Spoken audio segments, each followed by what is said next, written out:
ছাত্রছাত্রীরা আশা করছি প্রত্যেকেই খুব ভালো আছো। আমিও খুব ভালো আছি।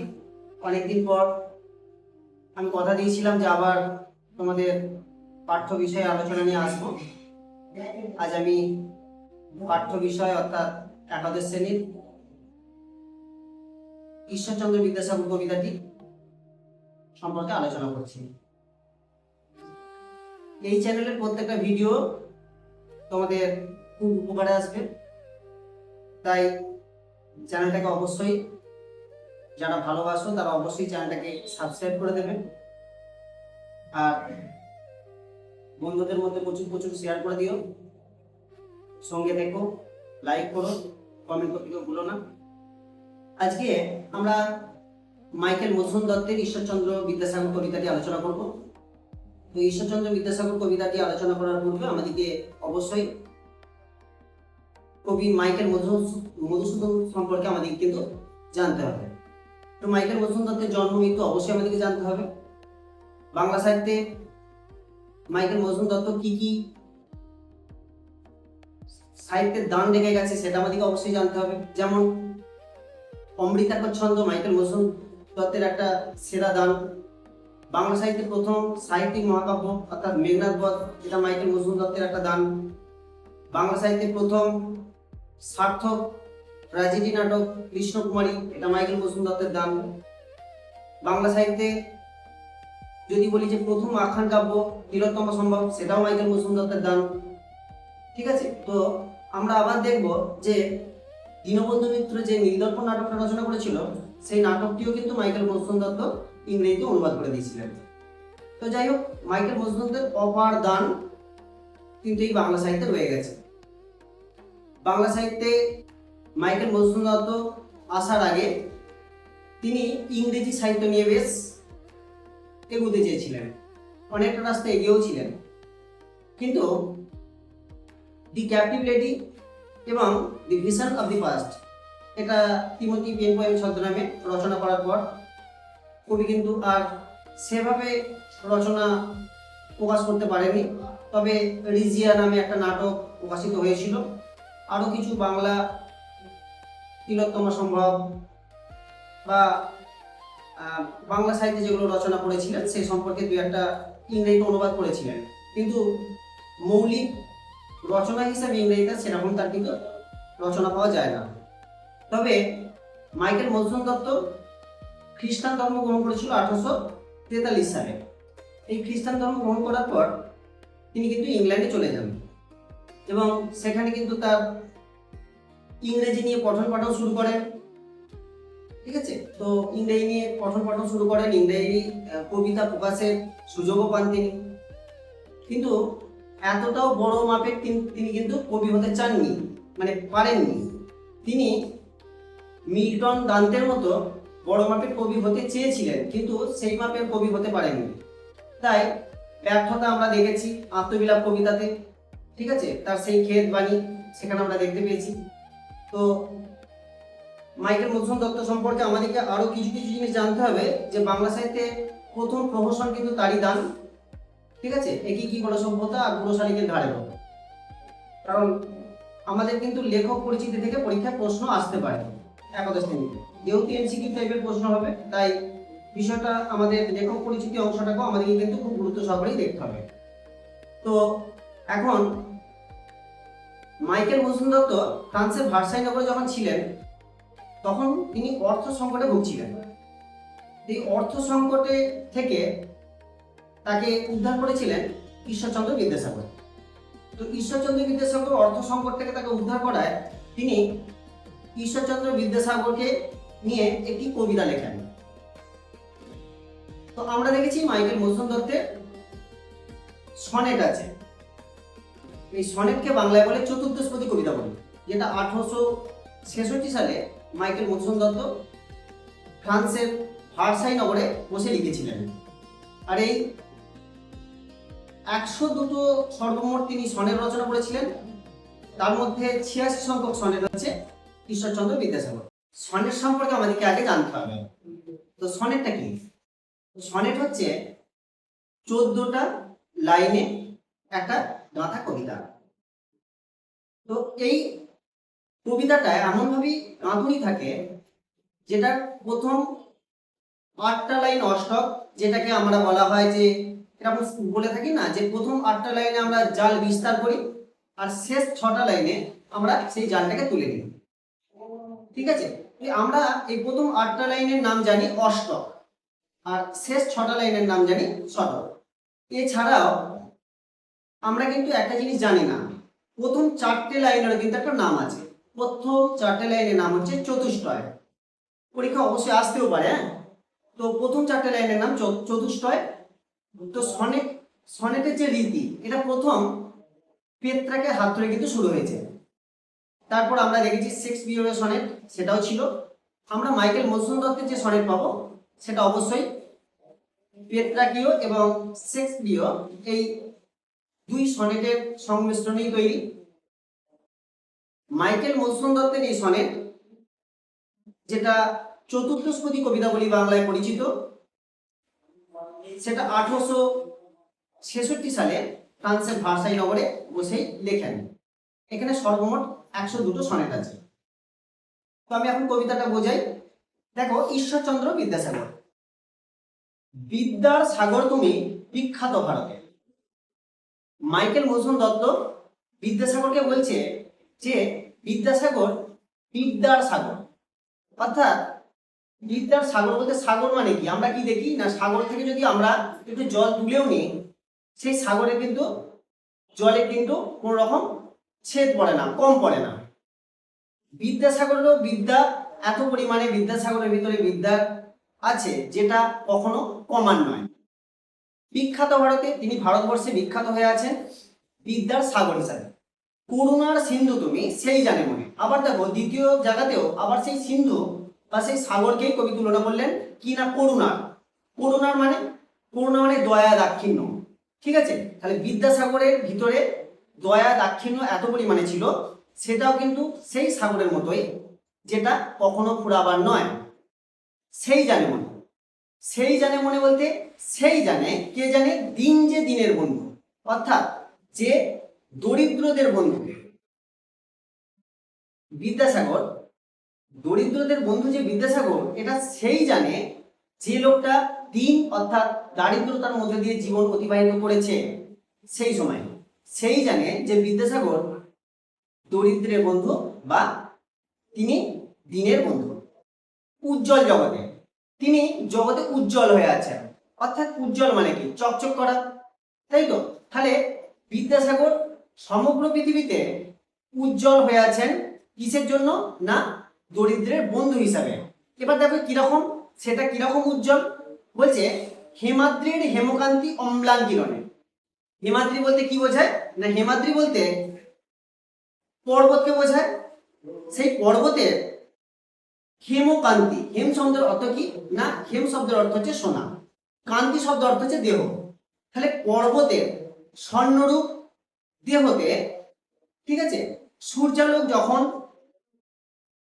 পড়ে তখন কিন্তু অত্যন্ত চকচক করে। অর্থাৎ অর্থাৎ বরফে ঢাকা পর্বত, সেই বরফে ঢাকা পর্বতে যখন সূর্যালোক পড়ে সেটা যেমন চকচক করে, বিদ্যাসাগরও কিন্তু সমগ্র জগতে সেই রকমই চকচক করছে। কিন্তু ভাগ্য বলে পেয়েছে মহাপর্বতে। ভাগ্য বলে, সবার তোর ভাগ্যে বিদ্যাসাগরের এই করুণা জোটে না, তাই কবি বলছে ভাগ্য বলে পেয়েছে মহাপর্বতে। বিদ্যাসাগরকে কার সঙ্গে তুলনা করা হলো তাহলে, মহাপর্বতের সঙ্গে। সেই বিদ্যাসাগর যার অম্লান কিরণ চারিদিকে পুস্ফুটিত করে তুলেছে, চারিদিকে শোভা দিচ্ছে, সমগ্র ভারতবর্ষকে চকচকে করে রেখেছে, এইরকম একটা ব্যাপার। দেখো এখানে বলেছে কি না, কিন্তু ভাগ্য বলে পেয়েছে মহাপর্বতে। এই মহান পর্বত, এই মহাপর্বতকে সবার পাওয়া হয় না, পেয়েছে যে, কে পেয়েছে আমরা জানি, মাইকেল মধুসূদন পেয়েছিল। কখন পেয়েছিল, যখন তিনি ভার্সাই নগরে ছিলেন, যখন তার অর্থ সংকটে তিনি ভুগছিলেন, তখনই কিন্তু তিনি বিদ্যাসাগরের এই করুণা বা অপার করুণা কিন্তু লাভ করেছিলেন। বেশ, বলছে যেজন আশ্রয় লয় সুবর্ণ চরণে, সেই জানে কত গুণ ধরে কত মতে গিরিশ। তাহলে যে জন, তাহলে যে ব্যক্তিটা আশ্রয় লয়, অর্থাৎ আশ্রয় পায় কোথায়? না সুবর্ণচরণে। সুবর্ণ বলতে স্বর্ণচরণ। কার স্বর্ণচরণ? অর্থাৎ বিদ্যাসাগরের চরণকে বোঝানো হয়েছে। তাহলে বিদ্যাসাগরের সেই সোনার চরণে বা সুন্দর চরণ যুগলে যে ব্যক্তি বা যারা আশ্রয় পেয়েছে তারাই জানে, সেই জানে কি জানে? কত গুণ ধরে কত মতে গিরিশ। গিরিশ অর্থাৎ পর্বত, রূপ বিদ্যাসাগর কত গুণ ধরে, অর্থাৎ তার ভিতরে কত গুণ আছে। কিসের গুণ? অর্থাৎ দয়া দাক্ষিণ্যের কত রকমের গুণ আছে। বেশ, তারপর কি বলেছে দেখো, কি সেবা তার সে সুখ সাধনে। কি সেবা, তার ভিতরে কত রকমের সেবা আছে। ঠিক আছে, তো সে কত রকম ভাবে মানুষকে উপকার করতে পারে। কি সেবা তার সে সুখ সদনে, অর্থাৎ তার সুখের সেই আশ্রয় বা নীড়ে। সুদন শব্দের অর্থ হচ্ছে আশ্রয় বা নীড়। তো সেখানে কত রকমের সেবা আছে সঞ্চিত, সেটা কিন্তু সেই ব্যক্তি জানে যে শুধুমাত্র সেই বিদ্যাসাগরের দাক্ষিণ্য বা দয়া দাক্ষিণ্য যে পেয়েছে সেই সময় পর্বে দাঁড়িয়ে। দেখো এখানে পর্যন্ত আমাদের অষ্টক কিন্তু শেষ হলো। এবার শতক অংশে আমরা কি দেখবো? দেখো, দানে বাড়ি নদীরও বিমলা কিঙ্করী। দানে বাড়ি বলতে কি না বাড়ি দান করে। বাড়ি শব্দের বাড়ি বানানটা দেখো, বয়াকার রহস্যি বাড়ি। বাড়ি শব্দের অর্থ জল, তাহলে দানে বাড়ি বাড়ি দান করে অর্থাৎ জল দান করে। নদী রূপ, নদী রূপ বলতে নদীকে এখানে রূপক হিসেবে তুলনা করা হয়েছে। কার সঙ্গে? না বিমলা কিঙ্করী। বিমলা অর্থাৎ বিশুদ্ধ, কিঙ্করী দাসী। তাহলে তোমার বাড়িতে একটা কাজের লোক, ঠিক আছে, বা বিশুদ্ধ তোমার বাড়িতে একটা কাজের লোক, যে কাজের লোকটা তুমি আজকে কোন একটা স্থান থেকে এলে, তুমি তোমার যে কাজের লোক তাকে জল চাইলে, সেক্ষেত্রে অনায়াসে জল এসে দিল, বা না চাইতেই বাবু ঘরে প্রবেশ করেছে, তাই কিন্তু সে কিন্তু এক গ্লাস জল নিয়ে ঘরের ভেতর ঢুকলো। দেখো কি বলেছে, দানে বাড়ি নদীরূপ বিমলা কিঙ্করী। তাহলে এই নদীগুলো জল দান করে। আমাদেরকে কিন্তু নদীতে জল চাইতে হয় না, সময়ে সময়ে আমরা কিন্তু নদীর কাছ থেকে জল পেয়ে যাই। নদী জল দাও, নদী জল দাও, নদীকে চাইতে হয় না। দেখো এখানে কি তাহলে আমাদের দেখানো হলো না, বিদ্যাসাগরকে একবার নদীর সঙ্গে কিন্তু তুলনা করা হলো। কিরকম? দেখো, বিদ্যাসাগরের কাছে বা বিদ্যাসাগরের যে অপার কৃপা, সেটা নদীর জলের মতো। সেটাও কিন্তু কখনো কিন্তু আমাদেরকে চাইতে হয় না। বিদ্যাসাগরের সেই দয়া দাক্ষিণ্য আমরা কিন্তু ছোট থেকে অর্থাৎ বর্ণ পরিচয় থেকে কিন্তু আমরা সেটা পেয়ে থাকি। প্রথমে আমরা বর্ণ পরিচয় দিয়ে শুরু করি, তারপর আমরা সাধু ভাষা সম্পর্কে জানতে পারি, অর্থাৎ তারপর আস্তে আস্তে আস্তে আস্তে বিদ্যাসাগরের নানান গ্রন্থ সম্পর্কে আমরা বুঝতে পারি। তারপর কি না, বিদ্যাসাগর আমাদের নারী সমাজের জন্য কত রকমের উপকার করেছে। শুধু নারী সমাজের জন্য নয়, ঠিক আছে, আমাদের সমাজ সংস্কারক হিসাবে তিনি কতটা ভূমিকা নিয়েছিলেন। ঠিক আছে, এত কিছু আমরা কিন্তু আস্তে আস্তে আস্তে জানতে পারি। কিন্তু আমরা প্রথমেই আগে কি না বর্ণ পরিচয় দিয়ে আমরা বিদ্যাসাগর সম্পর্কে আমাদের একটা ধারণা তৈরি করে ফেলি। যাই হোক, দেখো কি বলেছে, যোগায় অমৃত ফল পরম আদরে। কে যোগায়? তাহলে আমরা দেখছি যোগায় অমৃত ফল পরম আদরে দীর্ঘ ছিল তরুদল। তাহলে বড় বড় গাছগাছাড়া, এদেরকেও কিন্তু ফল চাইতে হয় না, সময়ে সময়ে এরাও কিন্তু ফল জুগিয়ে দেয়। কিভাবে ফল যোগায়? দেখো, তুমি আম গাছের কাছে গিয়ে দাঁড়িয়ে বললে যে আম দাও আম দাও, আম গাছকে আম দিয়ে দেবে? সে সময় হলে নির্দিষ্ট সময় কিন্তু আম দিয়েই দেয়। একটা বাচ্চা ছেলে একটু একটু করে বড় হচ্ছে, প্রথমে হামা দিতে শিখলো, ঠিক আছে, তারপর সে আস্তে আস্তে হাঁটতে শিখলো, তারপর সে আস্তে আস্তে অ আ ক খ শিখলো। এই অ আ ক খ যখনই শিখতে শুরু করলো, তখনই বিদ্যাসাগরের করুণা বা বিদ্যাসাগরের দান কিন্তু তার উপরে কিন্তু আস্তে আস্তে কিন্তু বর্ষিত হতে লাগলো।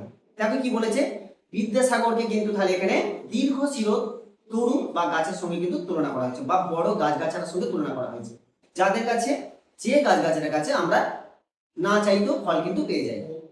পরের লাইন কি বলছে দেখো, দাস রূপ ধরি। এই গাছগাছারা কিসের মতো ফল যোগায়? না দাসের মতো আচরণ করে ফল যোগায়। নদী কিসের মতো আমাদের জল দিয়েছে? না দাসীর মতো। আর গাছগাছারা কিসের মতো রূপ ধারণ করে ফল দিয়েছে? না দাসের মতো।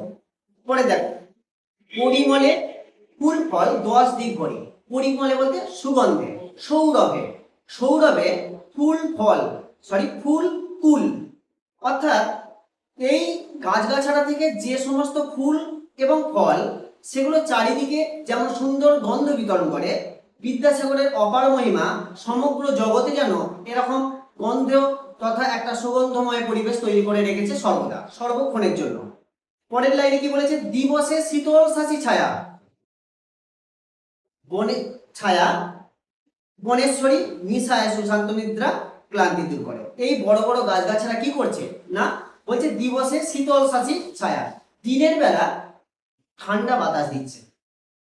বনেশ্বরী বলতে বনের বড় বড় গাছগাছারা, বনের ঈশ্বরী, বনের বড় বড় গাছগাছারা কি করে না, দিনের বেলা খুব ক্লান্ত হয়ে গেছে কোন একটা কৃষক বা কৃষকরা, ঠিক আছে, কাজ করতে করতে ক্লান্ত হয়ে গেছে, বড় একটা গাছের নিচে বসলো, ঠিক আছে, তারা ঠান্ডা বাতাস পায়, সাময়িক সময়ের জন্য তারা কিন্তু উপশম পায়, তাদের কষ্ট লাঘব হয়। তো আবার কি দেখো, নিশায় সুশান্ত নিদ্রা, রাতের বেলা সুশান্ত নিদ্রা অর্থাৎ সুন্দর নিদ্রা বলতে ঘুম, তাহলে ঘুম দিচ্ছে কে না, ক্লান্তি দূর করছে। কে ক্লান্তি দূর করছে না, দেখো আমরা বলি যে এরকম যে ফ্যানের হাওয়া, ঠিক আছে, তারপর আমাদের এসি হাওয়া, যাই হোক না কেন খুব শীতল, কিন্তু প্রকৃতির হাওয়ার থেকে এত ঠান্ডা এত বিশুদ্ধ হাওয়া কি আমরা পাবো? পাবো না। তো তাহলে আমরা কি দেখছি না, আমাদের যদি এরকম হয় না যে আমার বাড়ি আছে এমন যে দক্ষিণ দিকে জানালা, ঠিক আছে, হয়তো কারেন্ট চলে গেল, এখন কারেন্ট চলে গেল, আমি দক্ষিণ দিকে জানালা খুলে দিলাম, তাহলে ওই দিক থেকে ঠান্ডা বাতাস কিন্তু ঘরে প্রবেশ করলো এবং কি না আমার একটা সুন্দর ঘুম দিল। তাহলে সুন্দর ঘুমটাও নিশ্চিত করলো কে না, দেখো দীর্ঘ এই গাছগাছাড়াগুলো। আসলে আমরা কি দেখলাম তাহলে এখানে, ঈশ্বরচন্দ্র বিদ্যাসাগরকে অষ্টক অংশটাতে মহাপর্বতের সঙ্গে বা হিমালয় পর্বতের সঙ্গে তুলনা করা হয়েছে। আমরা শতক অংশে কি দেখলাম, ঈশ্বরচন্দ্র বিদ্যাসাগরকে নদীর সঙ্গে তুলনা করা হয়েছে বা নদীর দানের সঙ্গে বিদ্যাসাগরের করুণার তুলনা করা হয়েছে। তারপর কি দেখলাম না, গাছের দীর্ঘ শিরোদল রুদল বা বড় বড় গাছগাছাড়ার ফল দেওয়ার সঙ্গে ঈশ্বরচন্দ্র বিদ্যাসাগরের করুণা বর্ষণের তুলনা করা হয়েছে। আবার দেখলাম যে গাছগাছাড়ার যে শীতল বাতাস দেওয়া, সেটাও বিদ্যাসাগরের করুণার সঙ্গে তুলনা করা হয়েছে।